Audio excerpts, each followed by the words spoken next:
तो आज से कुछ दिन पहले मैंने एक लॉन्ग वीडियो डाला था जिसके अंदर मैंने तुमसे पूछा था कि क्या मुझे लुकिज्म के पेड चैप्टर्स कवर करने चाहिए अपने इस चैनल पे, और मैंने कहा था अगर तुमने 10 कमेंट करवा दिए तो मैं कवर जरूर करूंगा। और तुम लोगों ने 2 दिन के अंदर ही 10 कमेंट से ज्यादा करवा दिए थे, पर लेकिन तुम लोग सब्सक्राइब नहीं कर पा रहे हो क्योंकि तुम्हारे हाथों में दर्द चल रहा है आजकल। तो अब 2 हफ्ते बीत चुके हैं तो तुम्हारे हाथों का दर्द तो खत्म हो ही गया होगा, तो सब्सक्राइब कर लो। तो इस वीडियो के अंदर मैं लुकिज्म की प्री जनरेशन आर्क को कवर करने वाला हूँ, जो की चैप्टर नंबर 610 से स्टार्ट होगी। लेकिन उससे पहले मैं तुम्हें 608 और 609 का रिकैप दे देता हूँ। तो हमें 608 के अंदर UISB डैनियल दिखाया जाता है, या फिर मैं कहूँ इनकम्प्लीट UISB डैनियल, जिसकी एक आंख में UI है और दूसरी आंख में नॉर्मल है। वो एसबी डैनियल ओजी बॉडी को ढूंढने के लिए पानी के अंदर जा रहा होता है, पर तभी उसे वास्को आके रोक लेता है, क्योंकि अगर डैनियल स्टेट के अंदर पानी के अंदर गया तो वो मर जाएगा। लेकिन ये डैनियल नहीं है, ये UISB डैनियल है, लेकिन वो हाफ जरूर है, इसीलिए वो थोड़ा बहुत कंट्रोल करने की कोशिश कर रहा होता है, पर वो कर ही नहीं पाता है। इसका मतलब UIF वास्को को पीटेगा, और वो बहुत ही गंदी तरीके से पीटता है। लेकिन मन के अंदर डैनियल खुद को रोकने की कोशिश कर रहा था। लेकिन तभी हमें गन और डैनियल की एक कन्वर्सेशन दिखाई जाती है, जिसमें गन उसे बताता है कि तुझे वो कभी ना कभी अनकंट्रोल UI को फेस करना पड़ेगा, और अगर तू उसमें फेल हुआ तो अनकंट्रोल UI तेरे इधर उधर वाले सारे करीबी को मार देगा, वो भी तेरी आंखों के सामने। इसीलिए तुझे कभी ना कभी अनकंट्रोल UI को फेस करना पड़ेगा और उसके ऊपर कंट्रोल करना पड़ेगा। लेकिन हमें यहाँ दिख रहा होता है कि डैनियल के सामने अनकंट्रोल UI वास्को को कुत्ते की तरह पीटता है। पहले हेडबट, उसके बाद एक छाती पे पंच, उसके बाद एक कनपट्टी के ऊपर लात, जिसके बाद वास्को को उसका फर्स्ट एफिलिएट वाला पास्ट याद आ जाता है, जिसके अंदर मास्टरपीस वर्सेस परफेक्शन हुआ था। लेकिन वास्को तो वास्को है जो गिव अप नहीं करता, वो डायरेक्टली अटैक कर देता है SB UI डैनियल पे, और SB UI डैनियल मुंह जिन का सिसीरियम यूज करता है, जिसके बाद तो वास्को को भी लगने लगा था वो ये फाइट नहीं जीतने वाला है। पर तभी डैनियल का नाजायज बॉयफ्रेंड जेक यहाँ आ जाता है, और इसको पता नहीं क्या चोले डैनियल से चिपकने का, पर ये डैनियल थोड़ी है जो चिपकने देगा, ये तो कुत्ते की तरह मारता है इसे। पर जब डैनियल देखता है कि वो अपने बॉयफ्रेंड को इतना पीट रहा है, तो उसके बाद वो अपने आप को कंट्रोल करने की कोशिश करता है और बेहोश हो जाता है। और इसके बाद हमें एक चर्च का सीन दिखाया जाता है, जिसके बारे में कीटे और व्हाइट क्रो दिखाई देते हैं, जो की चर्च के अंदर जा रहे होते हैं, और चर्च के अंदर आराम कर रहा होता है जेम्स ली। और हाँ, इसका मतलब है टॉम ली अल्टीमेट किंग हार चुका है, और कीटे कांग्रेचुलेशंस कहता है जेम्स ली को, पर जेम्स ली को इससे घंटा फर्क नहीं पड़ता। जेम्स ली कीटे की बात काटते हुए कहता है कि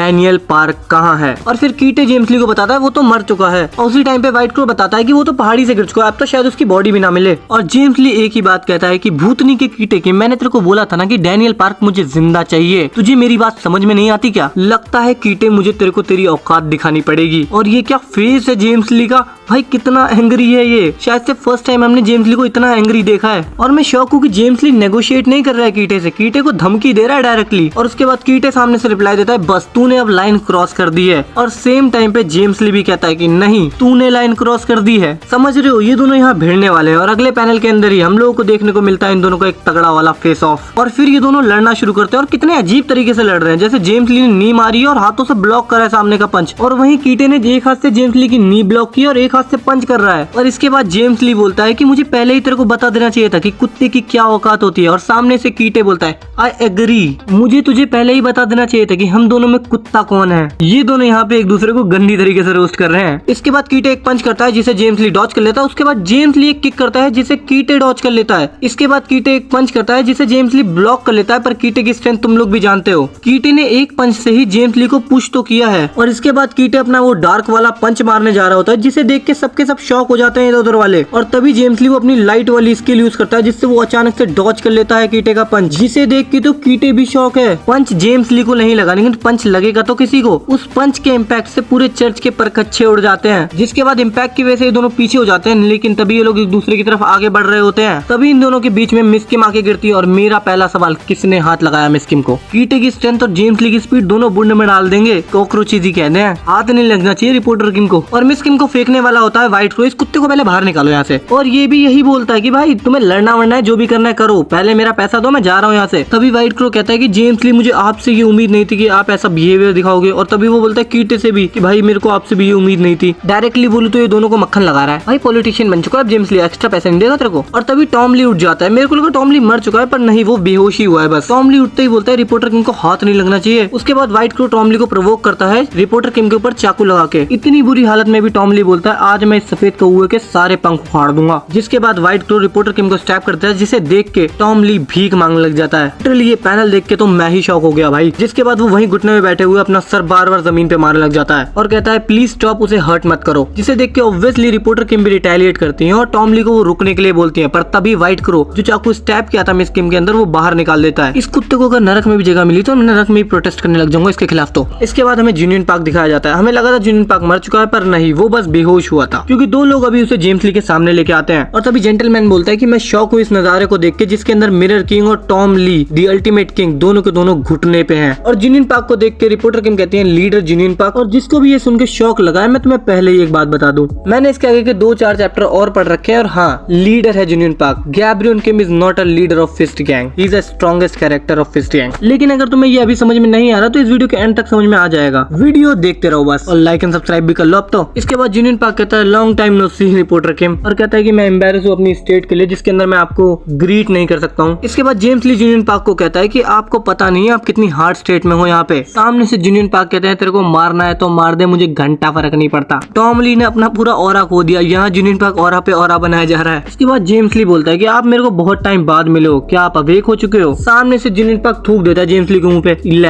ये हो चुका हूँ, क्या उखाड़ लेगा तू। और इसके बाद जूनियन पार्क जो वर्ड बोलता है मैं यहाँ बता नहीं सकता हूँ, पर ये देख रहे हो जेम्स ली की कैसी शक्ल है और इस शक्ल के साथ वो बोलता है कि आपको पता नहीं है हमने मिस्टर लाइटनिंग चोई को मार दिया है। ये सुनने के बाद इन तीनों की शक्ल देखो, ये तीनों कितना ज्यादा शॉक हो चुके हैं। भाई इतनी कोई बड़ी बात तो नहीं है ये, अगर ये इन तीनों को उठा के ऐसी हालत कर सकते हैं तो लाइटनिंग चोई को मारना कोई बड़ी बात तो नहीं है इनके लिए। और इसके बाद हमें टॉम ली और रिपोर्टर किम का रिएक्शन दिखाया जाता है और तभी जेंटलमैन बोलता है कि मैंने ही तो मारा उसे। और तभी हमें दिखाया जाता है कि जूनियन पार्क तो एकदम अपनी पागल वाली स्टेट में पहुंच गया और तभी वो बोलता है भूतनी के बताएगा तू प्लान क्या कर रहा है। पहले तूने पूरी फर्स्ट जनरेशन मार दी, उसके बाद तू पॉलिटिक्स के अंदर एंटर हो गया और अब तूने कीटे को अंडरवर्ल्ड का किंग बना दिया और अब तू क्या करना चाहता है? जेम्स ली तेरे गोल क्या है? और जेम्स ली तभी पोलाइटली उठ रहा होता है लेकिन तभी जूनियन पार्क को कुछ ट्रिगर होता है। तभी जूनियन पार्क कहता है कि तू सोच रहा है कि तू गैब्रियन किम को दोबारा जिंदा कर देगा, इसीलिए लोग तेरे को बच्चा बोलते हैं। तभी जूनियन पार्क चिल्ला के बोलता है रिपोर्टर किम मेरी बात सुनो, इस बात को ध्यान से सुनना, चाहे मैं कितना भी फालतू लग रहा हूँ। जूनियन पार्क कहता है जेम्स ली और गैब्रियन किम। और तभी जेम्स ली जो जूनियन पार्क की छाती के अंदर एक्स घुसी हुई थी उसे निकालता है और जूनियन पार्क के अंदर बजा डालता है। और तुम लोग जेम्स ली की एक बार शक्ल देखो, उसकी भाई एकदम फट चुकी है। इवन तो कीटे भी अपनी शक्ल से थोड़ा कंफ्यूज लग रहा है, ये इसने क्यों किया। और इस चैप्टर के इसी पॉइंट से शुरू होने वाली है प्री जनरेशन आर्क, जो कि हमें जूनियन पार्क के पर्सपेक्टिव से दिखाई जाएगी। और इसके बाद हमें एक कैरेक्टर दिखाई जाती है जो कि लीडर को उठा रही है। लीडर कौन? जूनियन पार्क। और इस फीमेल कैरेक्टर का नाम है यूनहा। प्रोनाउंसिएशन में थोड़ी बहुत गलतियां हो सकती हैं। तभी जूनियन पार्क पूछता है कि हम कहाँ हैं?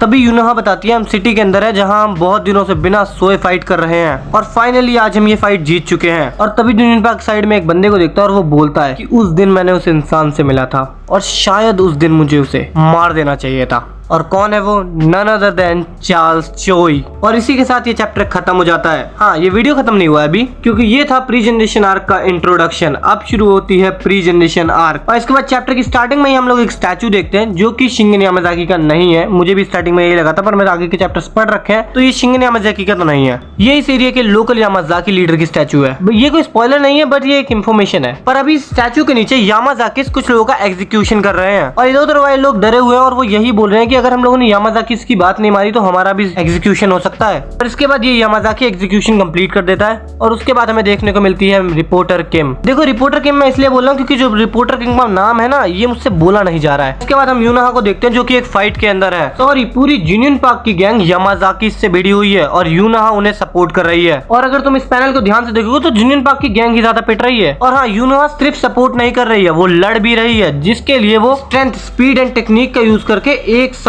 17 या 5, भाई कितने बंदे उड़ा दिए यामाजाकी इस केस ने। एक सेकंड में गिन लूं, 1 2 3 4 5 6 7 8 9 10 यूनहा ने एक अटैक से यामाजाकी के 10 बंदे पीट दिए। शायद से मुझे याद है मैं पहली लुकिज्म की ऐसी कैरेक्टर देख रहा हूँ जो अच्छे से फाइट कर रही है प्रॉपर। हमने क्रिस्टल और उस राइडर लड़की को भी फाइट करते हुए देखा है, पर ये शायद से ज्यादा स्ट्रॉन्ग है उन दोनों से, क्योंकि ये टेक्निक और मास्टरी यूज कर रही है प्रॉपरली। वो भी लड़की का पूरा नाम है यूनहा ली, लिबरेशन ट्रेनिंग कॉर्प नंबर 2। ये नाम है जूनियन पार्क की गैंग का। नंबर 2 यूनहा की रैंक है। और इसके बाद एक बंदा अटैक करता है यूनहा पे, जिसे यूनहा ब्लॉक करती है और ये यूनहा से डबल साइज का है और ये यामाजाकी यामाजाकी इसका शायद एक एग्जीक्यूटिव भी है, इसका नाम मैं नहीं बोलूंगा। और यूनोहा तो रेडी हो जाती है इससे फाइट करने के लिए, लेकिन जब वो यामाजाकी का मेंबर पंच लैंड करता है तभी बीच में जुनियन पार्क की किक आ जाती है और बस एक किक से जुनियन पार्क यामाजाकी के एक एग्जीक्यूटिव को गिरा देता है। और हमें पता है इस ग्रुप का नंबर 1 है जुनियन पार्क, लेकिन इसके बाद सबके सब यामाजाकी भागने लग जाते हैं और इससे पता चलता है कि यामाजाकी से जुनियन पार्क की गैंग भिड़ती रहती है एक दूसरे में। फिर जुनियन पार्क की गैंग से एक बंदा बोलता है कि जुनियन पार्क जैसा कैप्टन हमारे साथ होगा तो हम इन यामाजाकी के सिंडिकेट को उखाड़ फेंकेंगे यहाँ से, और यामाजाकी के चले जाने के बाद सबके सब लोग खुशी से रहेंगे यहाँ पे। Captain Jinyoung Park, thank you for your hard work. और तभी जुनियन पार्क खुद कहता है इट्स इम्पॉसिबल, मैं चाहे कितनी भी ट्रेनिंग कर लूँ, मैं अभी अपनी लिमिट पे हूँ, मैं चाहकर भी और स्ट्रॉन्ग नहीं हो सकता हूँ। वैसे ही जुनियन पार्क के खुद के वर्ड है, पर ये सच है या नहीं ये आगे चल के पता चलेगा। तो वहाँ पे क्लिक की साउंड आती है और जुनियन पार्क की फोटो खींची है रिपोर्टर किम ने, और तभी रिपोर्टर किम कहती है एक और विक्ट्री। तभी मिस किम बताती है कि वो आर्टिकल लिखी है जुनियन पार्क के ऊपर, और जो जुनियन पार्क की गैंग है वो सबसे ज्यादा फेमस है सियोल के अंदर। और इसके बाद हम जुनियन पार्क के घर के अंदर का सीन देखते हैं जिसके अंदर जुनियन पार्क एक तरबूज खा रहा है, पूरा तरबूज, काटना छीलना कुछ है ही नहीं। और तभी जुनियन पार्क की छोटी बहन भी पूछती है कौन खाता है ऐसे तरबूज, तभी जुनियन पार्क भी बोलता है इस सब पे ध्यान मत दो। तभी जुनियन पार्क की बहन बोलती है आपको कैसा लगता है एक फालतू सी गैंग का लीडर बन के। तभी डैनियल की माँ जुनियन पार्क से पूछती है कि और फ्रूट्स चाहिए तुम्हें। तभी जुनियन पार्क मन में बोलता है कि आज भी मेरी फैमिली मुझे फुल सपोर्ट करती है। तभी डैनियल की माँ भी बोलती है कि तेरे को तरबूज खाने हैं तो जितने खाने हैं खा,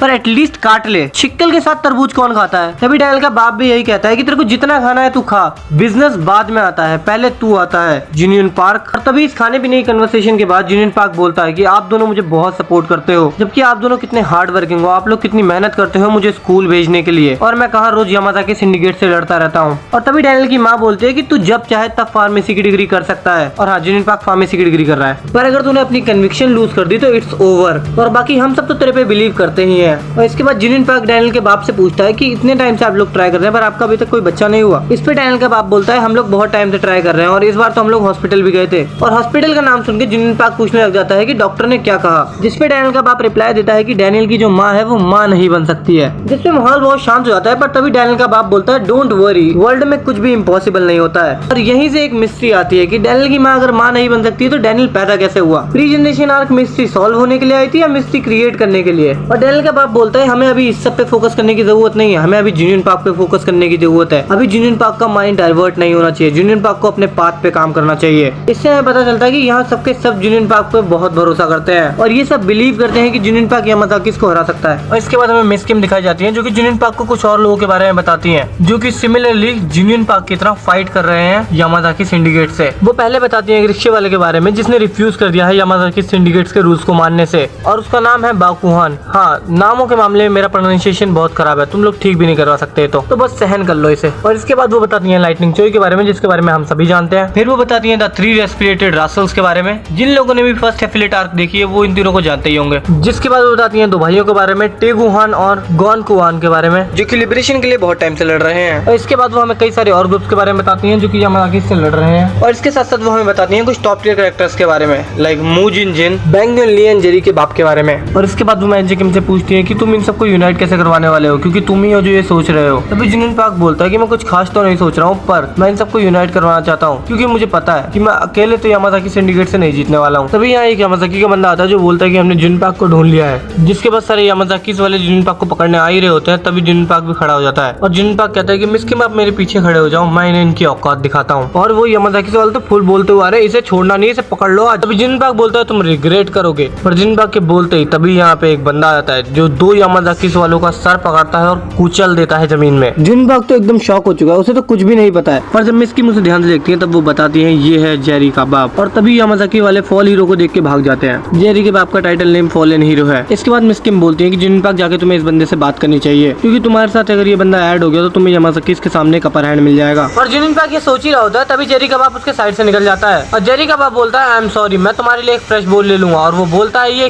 किम से। तो इस चीज को सुनकर रिपोर्टर किम बहुत शॉक हो जाती है क्योंकि उसे नहीं पता था कि फॉल हीरो भी किसी को एडमायर करता है। और तभी वो किम हंसने लग जाता है और वो बोलता है तू सोच सकता है कि इतनी अच्छी खाने की जगह को भी इन यामाजाकी ने बर्बाद कर दिया है, क्या हम यामाजाकी के लैंड पे रह रहे हैं? मुझे लगता है इस दुनिया को एक हीरो की जरूरत है। पर कितना एम्बैरसिंग है ना, या सबके सब लोग सिर्फ देख रहे हैं, लेकिन अब मैं फुल हो चुका हूँ तो shall I protect the world and he is none other than pre generation Gapryong Kim. और गैब्रियन किम को देख के जुनियन पार्क बोलता है मैं पहली बार मिला था उस पागल आदमी से। देखो मैं ऑफिशियल साइट से रीड नहीं कर रहा हूँ तो ट्रांसलेशन में थोड़ी गलतियां हो सकती हैं और मेरी इंग्लिश भी कुछ खास अच्छी नहीं है, लेकिन अगर इस सबको साइड हटाए तो हमें प्री जनरेशन का पहला मॉन्स्टर इंट्रोड्यूस कर दिया गया है और अब बारी है दूसरे की। और इसके अगले पैनल में ही हमें देखने को मिलता है एक लिटरल टाइगर, जो कि अगले पैनल में ही शिंगन के ऊपर अटैक करता है और शिंगन सिर्फ अपने एक हाथ से एक टाइगर को फाड़ देता है। और सिर्फ वो टाइगर को फाड़ता ही नहीं, उसका दिल भी निकाल लेता है। और वो बोलता है, जब से मैं ग्रो हुआ हूँ एज अ मैन, चाहे मैं कुछ भी खा लूं, कितना भी खा लूं, मेरी भूख कभी शांत होती ही नहीं है। और ये लैंड ऑलरेडी बिलोंग करता है यामाजाकीस को।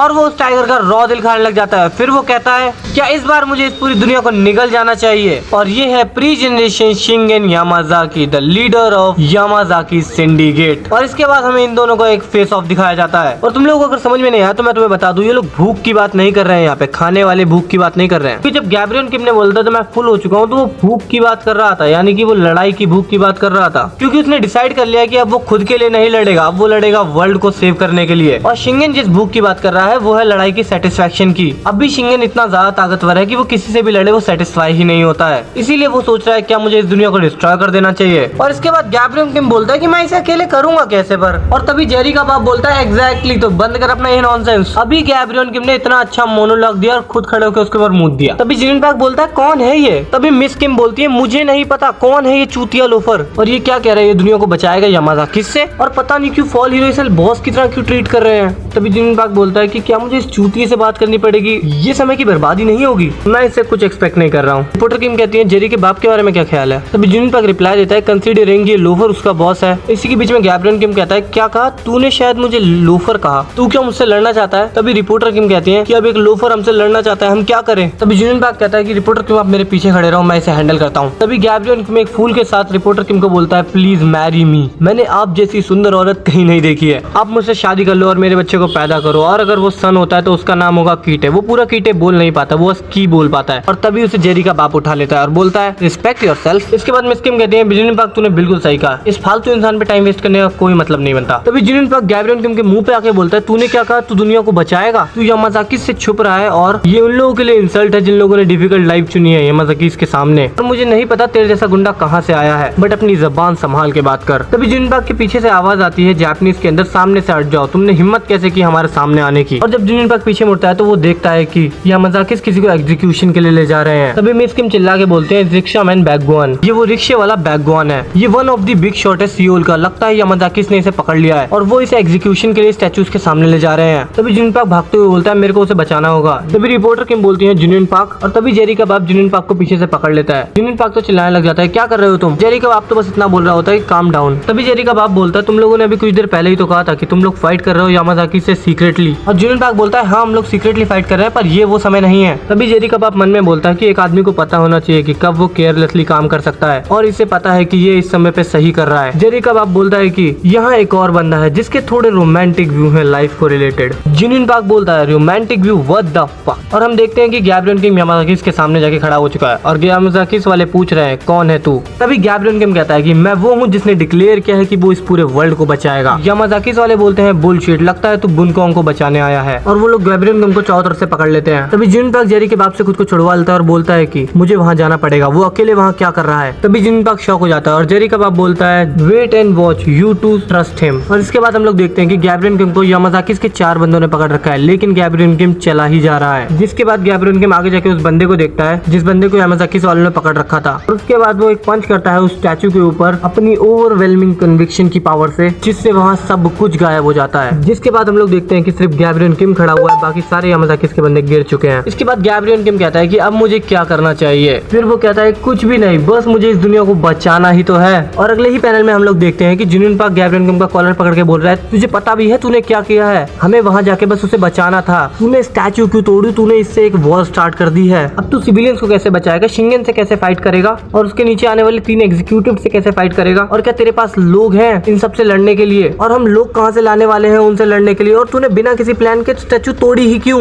गैब्रियल किम बोलता है कि तू बहुत बोलता है, हाँ मैं डम हूँ लेकिन तू स्मार्ट है, मैं लड़ सकता हूँ लेकिन तू सब कुछ कर सकता है, you can protect my back. मैंने तो सिर्फ उनसे लड़ते रहने के बारे में सोचा था, पर उन्हें हटा देना भी बुरा ख्याल नहीं है। मेरे नाम के गैप का मतलब है हेड और योन का मतलब dragon. My name is Gabriel Kim, now you are my advisor. और जिन पैक बोलता है, मैं वो सपना इस आदमी के साथ शायद देख सकता हूँ। देखो ये चैप्टर खत्म नहीं हुआ है, पर ये वीडियो खत्म हो चुका है, क्योंकि इसके बाद ये लोग टॉम ली और चार्ल्स लोई को भी अपने साथ ऐड करेंगे, और उन दोनों को मैं एक सी वीडियो में कवर करना चाहता हूँ। इस वीडियो में भी मैं कवर कर सकता हूँ, पर ये वीडियो फिर बहुत लंबी हो जाएगी। और हाँ, तुम लोगों के पास कोई टॉपिक्स है तो कमेंट में दे सकते हो, टॉपिक्स की आजकल कमी हो गई है। और हाँ, और भी एनिमे के रिलेटेड वीडियो आएंगी इस चैनल के ऊपर, चाहे कुछ भी हो जाए, सिर्फ लुकिज्म के रिलेटेड इस चैनल पे वीडियो नहीं आने वाली है। तुम लोग कमेंट में कोई भी टॉपिक लिख सकते हो और अपना फीडबैक भी लिख सकते हो। और वीडियो अच्छी लगी तो लाइक और सब्सक्राइब कर देना। और अगर इस वीडियो पे 1000 व्यूज आ गए तो अगला